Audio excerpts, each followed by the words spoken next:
is networking is relationship based. It is not transaction based. So there are times when you contact somebody and they're not replying you back. So in those cases, how should you follow up? What are those things that you should keep in mind because you are not getting the response? See, there are various ways of doing it, and it depends on the seriousness and your requirement. If you're very keen that you must, the other person must get back to you. Hmm. It depends if the fellow is, supposing my student is not getting back to me, I'll get him bambooed by another class fellow of his. But if he is not getting back to me, I would approach a different, I'll have a different approach. But if I'm trying to reach out to a minister, the minister is not getting back to me, my method would be different. So first of all, you have to see who is the person who is not getting back to you. Second is you have to see that did you reach out on the right platform or not. Now, if you had sent a WhatsApp message and the fellow has not got back to you, it's your mistake because everybody gets thousands of WhatsApps every day. True. And you can't be, busy persons don't have time for doing all this. So possibly, if you've not done that, please send an SMS. SMS gets noticed because very few people use it these days. So you have to create a situation where you get noticed. And you should not just blame the other person for not responding because your approach was wrong. Your methodology was wrong. So if you had not done it earlier, please send SMS. If you have done SMS, you have gone through, see where I have to reach out somebody very importantly and very urgently. What I will do all the 4 or 5. I'll send message on LinkedIn. I'll send message on Facebook. I'll send message on SMS. I will also write email. I will do all this. Okay. And my job is still very important. Then I will choose a time when that's not an office time. For example, say 9 o'clock in the morning or 6:30 in the evening or 7:30 in the evening. I'm very, I have to reach out to that fellow. Very importantly, the last thing I'll attempt is a telephone call. So you have to take the pathway to be appropriate. If you don't get the response, it's your mistake. It's not the mistake of the other person. Please remember. Okay. And in many cases, you see, I tell you, for example, you write a message to the other person saying that, sir, I am such and such, and you write the context in which you are either reference or the work you want, and then finally you write, sir, I need your guidance and advice. What will be the convenient time to call you, or what will be the convenient time to take your advice or guidance or whatever. And my experience is, sir, would you like to share any experience, your personal experience, wherein you reach out to somebody? Okay. I'll give you the example also. And, yes, please. So the important people, what they do is they get back to you at their convenience because they're sitting in meeting after meeting after meeting after meeting. Yeah. So it's not that they don't want to respond to you, and it is not that they don't want to connect with you, but they, busy as such. They will call at their convenience, and most of the time I have noticed that these people make a return call. They don't respond to your SMS or WhatsApp message. They make a physical telephone call. But you're asking for my experience. Let me quote two. Yeah. One is Mr. Nandan Nilekani, the famous Aadhaar card man. This Nandan Nilekani, I would have met a few years back before he was the minister, cabinet minister. So I had a meeting with him, breakfast meeting of 45 minutes in Maurya Shelton in New Delhi. This gentleman, anytime and every time I sent him whatever message I sent to him at any time of the day, he would quickly respond. I would always get the response within a minute, quite often less than a minute. And response would be like, okay. Response would be like, thank you. Or response would be like, that's very nice. Not more than that, not more than 3-4 words. It doesn't take that much time to write.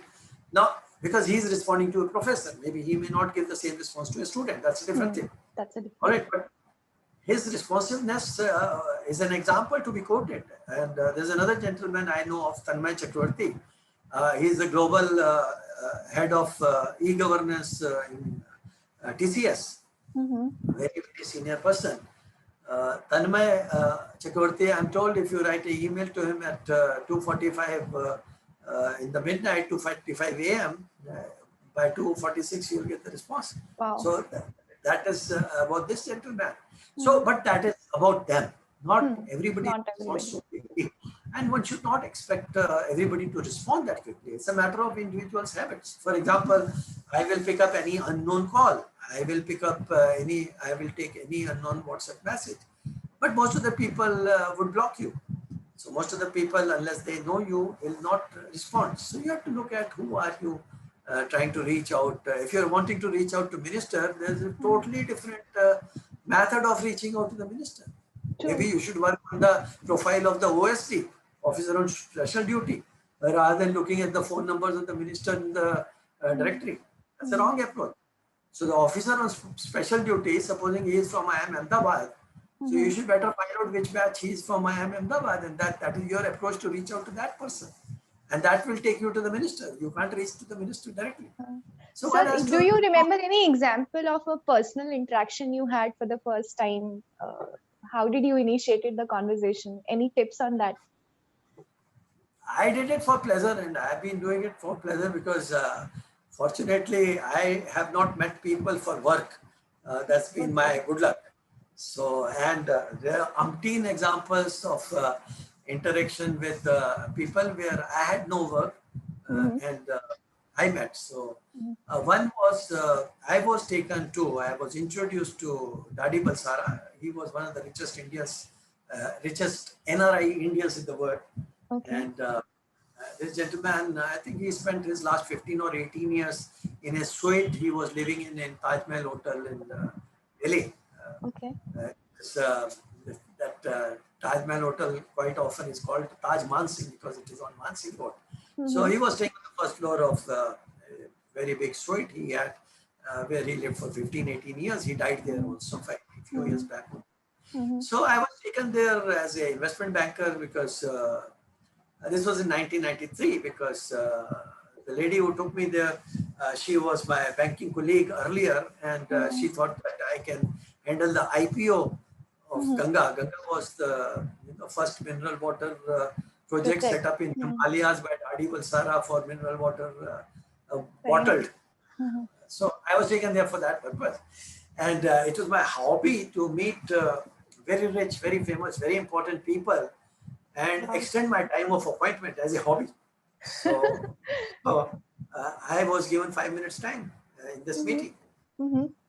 So we were sitting across a very small round table in the lobby of a suite.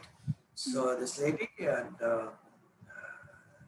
lady, myself, and Tadi Mansara, three of us, the chair, and I knew that if I don't make my impression in first couple of minutes, my conversation will end even before 5 minutes because the man Mm-hmm. is very busy, very rich, very important. So maybe in the second minute, I made a comment that you're from Nagpur.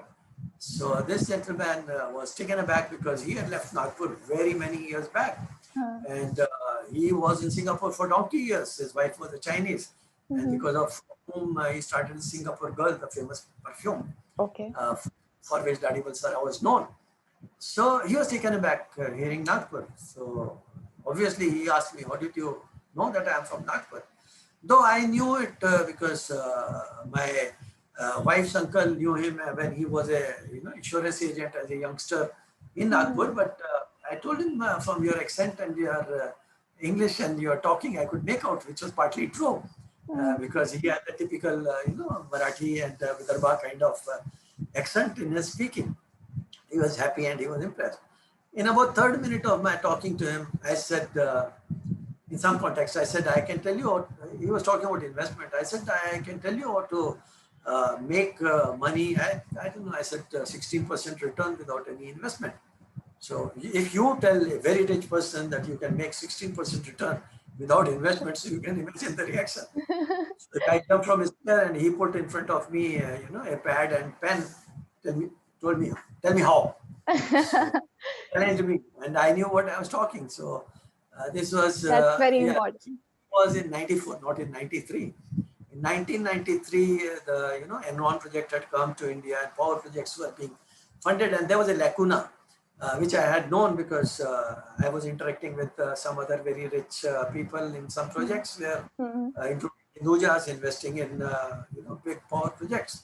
So Enron, I knew where the lacuna was. So I explained to him that how could he make this kind of money? And it took me half a minute, less than half a minute to explain to that. After that, my meeting lasted for 1.5 hours. And before I got up, he had made me offer to be his CEO. Wow. So, So did you so accept the offer? no, Yeah. because I was already CEO of one of the richest Indians in the world, out of London. He was aware of that. He knew that it was all rich people, non-rich people. So he knew who I was working for. But he made that offer. That was nice of him. But in Very a single first meeting, he made an offer. That was because of the kind of conversation we had. So this was one example I could quote you. Another happened very nice, when very inspiring. I was traveling to Ranchi, and this plane was going via Ranchi to Patna. That was the flight schedule, and I was to travel in economy class because I was a teacher, and I was going to Ranchi for an e-governance project. I was invited by PwC. So the gentleman sitting in front of me, I was upgraded from economy class to business class. The gentleman sitting in my front row was Mr. Ram Vilas Paswan, cabinet minister at that time. Unfortunately, is no more. So when the plane stops and the door is not opened, so the passengers are standing. That was the scenario. So it was a small plane, so business class and economy were not seriously segregated. So I got up and my hands were on the seat of Mr. Ram Vilas Paswan, and we were waiting. So I take such moments to be enjoyable, and I make some kind of conversation. So I told Mr. Ram Vilas Paswan, "Sir, can I ask you something?" He said, "Yes, yes." So I said, "Sir, I saw you 15, 20 years back, and I'm seeing you again today after 15, 20 years. You are as youthful as you were. So what is the secret of your youthfulness?" He immediately got up from the seat. He said, "Sir, sorry, I could not recognize you." And the Oh. changed completely differently. No, I had nothing to take from him, but I was just experimenting. How you make So, others feel. yeah, exactly. So how to open your conversation, how to get started. There are many examples. If you're interested, I'll quote one more. Please, sir, go ahead. I'll So this always be happened interested. in Shatabdi, from Shatabdi, Dehradun, Delhi Shatabdi. So it's at Roorkee while coming to Delhi. And I used to travel at one point of time because I used to be on various committees of government and consultancies, etc. So I was booked in business class. I went to my seat. The gentleman sitting next to me, tall, lanky fellow, dark complexion, but very attractive and impressive personality, and very attractive person, and with a great poise on his face. And so I wanted to, break the ice and get started with this man. And I was not getting a clue at how to get started. So I looked at his shirt, and his cotton shirt was beautiful. It was plain, simple white, but outstanding. So I started on the shirt, and I said, "Your shirt is beautiful. Where did you get it from?" And he gave a short answer, and I got a feeling that the guy is not letting me get into his personal space. So I started on something else. But when he got to know that I'm a professor of IIT Roorkee, so he got friendly with me. And he told me so many interesting things, that his mother lives in Dehradun, and every weekend he takes a flight from Delhi to Dehradun, and he goes there on Saturday, and then takes his mother to Missouri, and Sunday he takes Shatabdi from Dehradun and goes to Delhi, etc., etc. So he was telling me these kind of stories, and in the story something happened. He got to know that I've been investment banker, so he told me a very interesting story. He said I had gone to Missouri and I was looking for property for my mother to live there, and property broker took me to a very secluded kind of area, but very beautiful street, not street, very beautiful Kacha road. And I saw a couple of very young families with 2, 3 children, and they were the only people on that small Kacha road. So I said, so he said, these are the youngsters who have made money in their younger days as investment bankers and now finally they have settled down in Missouri. I said, sir, so he said, so I will never like to live in such area where such people are living. I said, why? Now, man had an excellent profile, worldwide traveled, very highly qualified, very big businessman, and very educated and knowing about technology. And when he made this comment that he will not like to buy property where such people live, I said, why? He said, I would never want to be in the company of such people who talk about retirement in their 30s. That was a lesson for me for my lifetime. Because earlier I used to think like that. Even I have taken midlife retirement and then again I got back into active life. So for him, life is to be lived, which is not, there's nothing like retirement. And believe me, what happened subsequently was the best part. Anyway, after the train journey, we parted our ways. 1 week after that, I get a packet in my office, courier. And this courier, there were 4 shirts, 2 half sleeves, 2 full sleeves, Wow, that's beautiful. 4 hankies, something else. And I never asked him for any of these things. How Now sweet. imagine this was his networking. Okay. Hmm. Now I am his lifetime friend. Hmm. And the email thing which I told you that I send it to 40, 50%, he is one of them. And he is one of those who Sweet. acknowledges and sometimes sends comments. Hmm. So when I retired and when I was wondering what do I look, so I approached this man. And we were to have a meeting in Dehradun. Unfortunately, it could not materialize. But he is a phone call away, this gentleman. That's networking. That's networking. So I started on a general note of saying hello, which turned out to be networking. So these are 2, 3 That's a examples. very beautiful example, sir. Thank you. So my last question to you is, which I have read in your blog only, that it's not whom you know is important, it's who knows you is important. So can you just tell us something about that? Yeah, I think that is the last line in one of my blogs, and Yes, this is David Rayan, if I'm not mistaken. yes, This yes. is the title of his book, and very appropriately. So if I have 5,000 friends on my Facebook, or I know 10,000 Hmm. people, which include 10 CEOs, and out of 10 CEOs, none of the CEOs knows me, then Hmm. my knowing CEOs is of no consequence. No. So what is important is it has to be networking, has to be a two-way traffic. If it Hmm. is not a two-way traffic, networking has no meaning. So Hmm. you may know lesser number of people, which is perfectly fine, Hmm. but your quality of relationship is much more important Hmm. than such people. If you are not able to a reach out to them, b maintain the Hmm. network. For example, I want to have a long-term networking with a Harvard professor, Yes. Harvard Business School. Okay. Hmm. Now, Hmm. how do I get network to him? Now, being a professor, I have an advantage because my first mail will definitely be responded back, Hmm. because it is a courtesy in academic word that if a professor is writing to professor, Hmm. whoever, wherever, Hmm. Hmm. the mail will be acknowledged. But Yes. whether the interest will be maintained, generated or not, whether it will be long term or not, it requires effort, F- nurturing, hmm. and maintaining. So, what will be my next level? Now, if I don't see his activities in his profile as to what does he do, now, if he is a researcher of a particular kind, which also strikes my chord somewhere, so I should get connected with him on the research. If he is Hmm. a consultant, I should connect with him on that consultancy kind of thing, Hmm. and then start sharing some situations.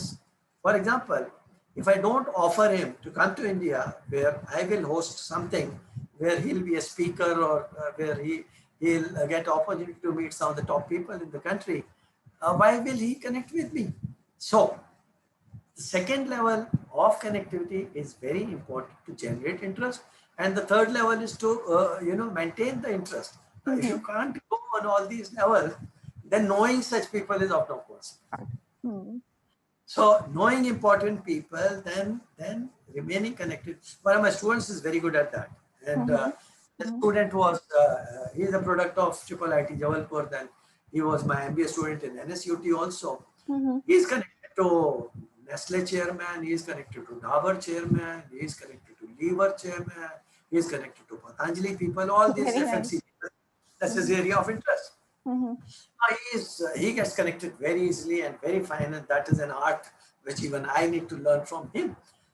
But I don't think the second level of activity is able to, generate that kind of interest or maintain, because there's no commonality of interest. Mm-hmm. So if at the second level he starts asking for a job or internship or placement, the other party may lose interest, may help to a certain extent to refer him to, which has happened, to refer him to HR head, etc., or to VP HR. But beyond that, chairman will not do anything. Chairman doesn't Absolutely. know you so well and your credentials are not so great that chairman is not going to tell VP HR to straight away offer you, internship. So he'll write a diplomatic response to you. And I True. must say that he's been getting response. That's even great. Very nice. Ordinarily, no student reaches that level, but he's not been able to go beyond that. So Mm-hmm. this is a very interesting case where this person has gone to first level, but he has not been able to go to the second and third level. So that's an example. Thank you so much for this beautiful conversation, sir. It's always a pleasure listening to you. Thank you. Thank you, Dr. Shikha. Thank Thank you. you. Nice talking to you. Same here.